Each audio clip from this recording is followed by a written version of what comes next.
Ça passe ou ça casse. Le FC Barcelone se prépare à lancer une toute dernière offensive pour Julián Alvarez juste après le mondial. Deco suivrait de très très près un champion d'Europe au PSG.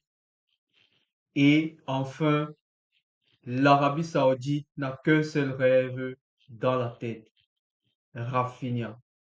Bonjour les amis, j'espère que vous allez tous bien. Alors si tu es nouveau, n'hésite pas, abonne-toi, like, commente et partage et booste la vidéo. Donne ton avis dans les commentaires. Ici, on parle de l'actualité autour du FC Barcelone. Même si tu es passionné de football, reste. Regarde jusqu'à la fin. Maintenant, c'est le moment de la Coupe du Monde et Messi a régalé lors de son premier match. Je te laisse regarder jusqu'à la fin pour voir la merveille de Messi lors de cette première journée. Alors, sans plus tarder, nous allons parler de l'actualité autour du FC Barcelone. Nous allons commencer directement avec l'information concernant Julián Alvarez. Selon le journal Sport, Barcelone se prépare à lancer une toute dernière offensive pour Julián Alvarez après la Coupe du Monde.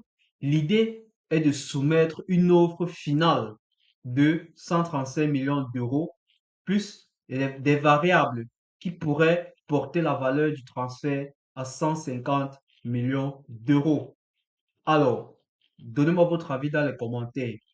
Est-ce que cette proposition pourrait être favorable du côté de Atlético Madrid? Regardons la suite de l'actualité. Gilles Marine, le PDG de l'Atlético Madrid, a expliqué à Laporta que Julián Alvarez n'est pas à vendre.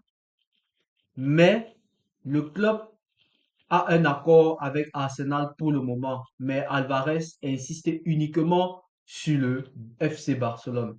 Alors, cela voudrait simplement dire que c'est pas un problème de Julián Alvarez n'est pas à vendre. Cela voudrait simplement dire que Alvarez est à vendre, mais pas au FC Barcelone, encore moins au Real Madrid.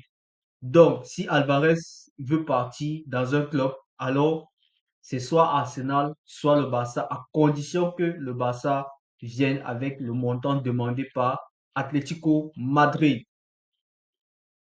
Pour moi, personnellement, je pense que il faudrait préparer un cas où Alvarez ne vienne pas au FC Barcelone. Et dans ce cas, quelles pourraient être les options pour le FC Barcelone? Barcelone envisage trois options alternatives en cas d'échec du transfert d'Alvarez. Le premier choix, Harry Kane. Moi, personnellement, je ne suis pas un très grand fan de ce choix. Pas pour dire que le joueur n'est pas fort ou bien qu'il n'est pas statistiquement présent dans les grands matchs, non.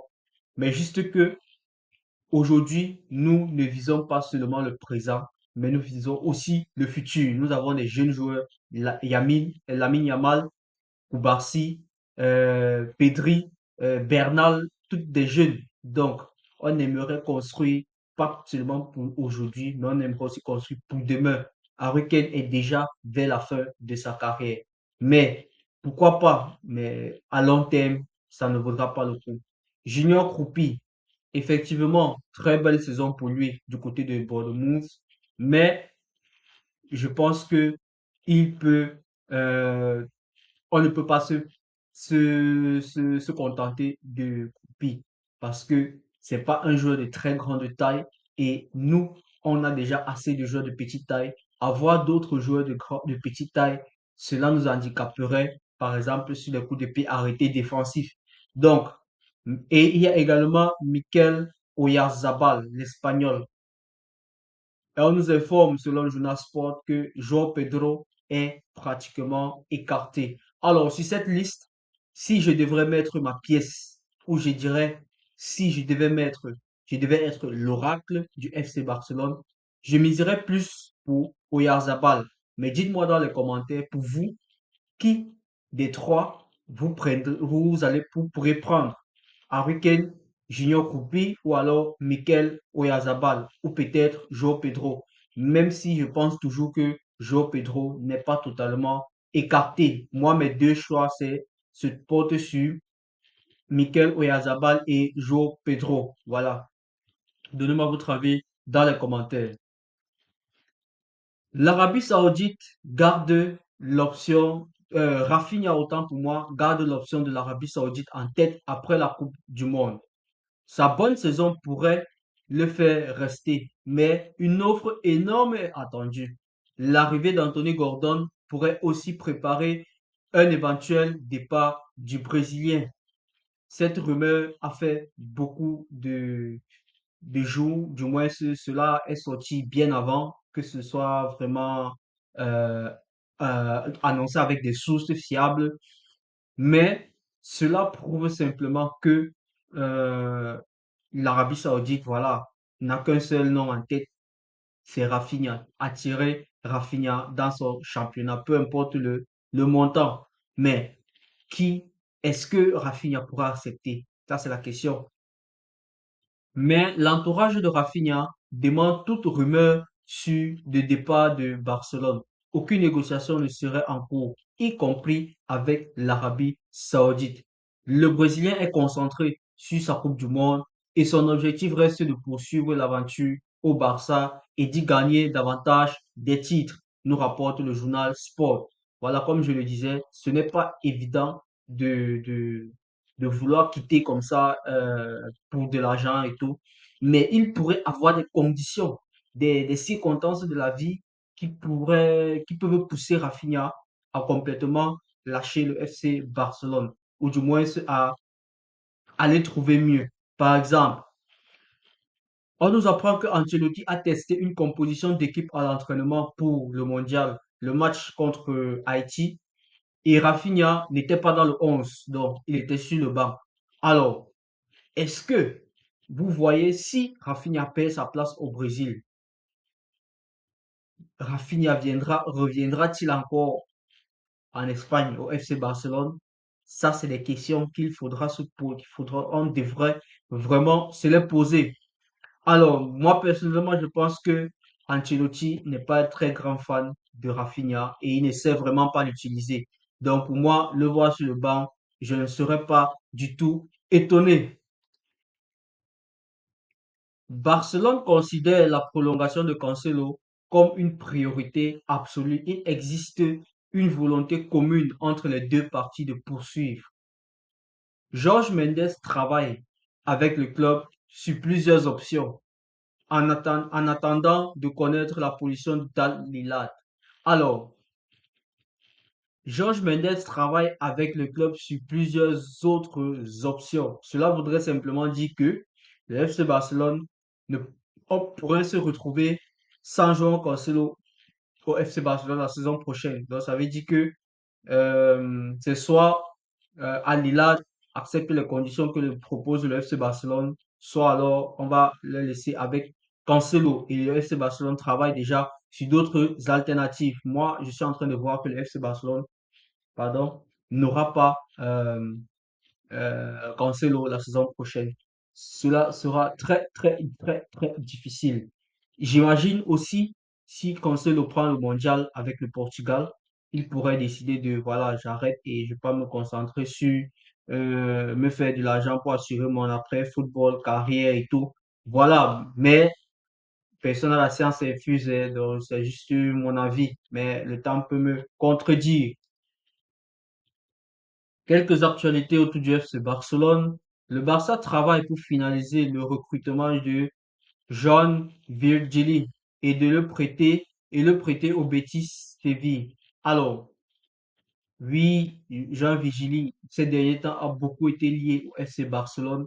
Est-ce une bonne option? L'acheter et le prêter parce que sa valeur n'est que de 12 millions d'euros et le Barça a une priorité d'option d'achat celui avec Mayor qui est descendu. Donc, vaudrait mieux le prendre pour assurer parce que ce petit a de l'avenir. Il pourrait être, euh, comment je voudrais dire ça, un très bon joueur dans l'avenir et pourquoi pas une bonne vente. Donc, le Barça essaie de tout faire pour le maintenir en Liga afin qu'il puisse avoir ses chances de réussir au haut niveau et pourquoi pas peut-être revenir plus tard au FC Barcelone. Barcelone ne mettra pas de pression pour vendre Koundé et Baldé et les joueurs veulent rester.